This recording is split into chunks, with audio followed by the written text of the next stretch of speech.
গুন্ডে ছবির এক দশক পার ত্রিকোণ প্রেমের গল্পে প্রিয়াঙ্কা চোপড়ার বিপরীতে অভিনেতা রণবীর সিং ও অর্জুন কাপুর।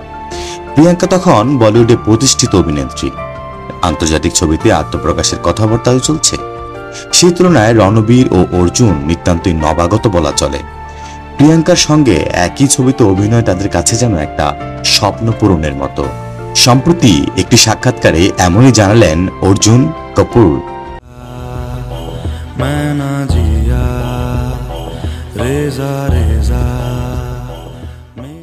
অর্জুনের কথায় প্রিয়াঙ্কা সে সময় বড় তারকা, এখনো তাই, কিন্তু সেই সময় প্রিয়াঙ্কা আমাদের ধরা ছোঁয়ার বাইরে। ঠিক যেরকম ছবিতে ওর অভিনীত চরিত্র আমাদের ধরা ছোঁয়ার বাইরেও ছিল। আমাদের সঙ্গে প্রিয়াঙ্কা ছবি করেছেন, এটাই বড় কথা। পাশাপাশি এই ছবির দৌলতে ইরফান খানের সঙ্গে কাজ করার সুযোগ পেয়েছেন বলেও জানালেন এই অভিনেতা। এই ছবিতে তাদের বিরুদ্ধে পুলিশ আধিকারিকের চরিত্রে অভিনয় করেছিলেন ইরফান খান।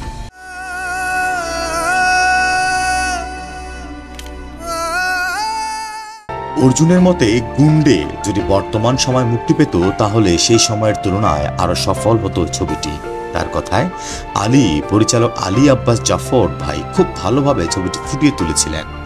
প্রযোজক আদিত্য চোপড়া দর্শকের সঙ্গে সংযোগ স্থাপনের কাজটি খুব দক্ষতার সঙ্গে করেছিলেন। গুন্ডে যদি এই সময় মুক্তি পেত তাহলে আরো বেশি গুরুত্ব পেত ছবিটি, এমনই জানালেন অভিনেতা অর্জুন কাপুর।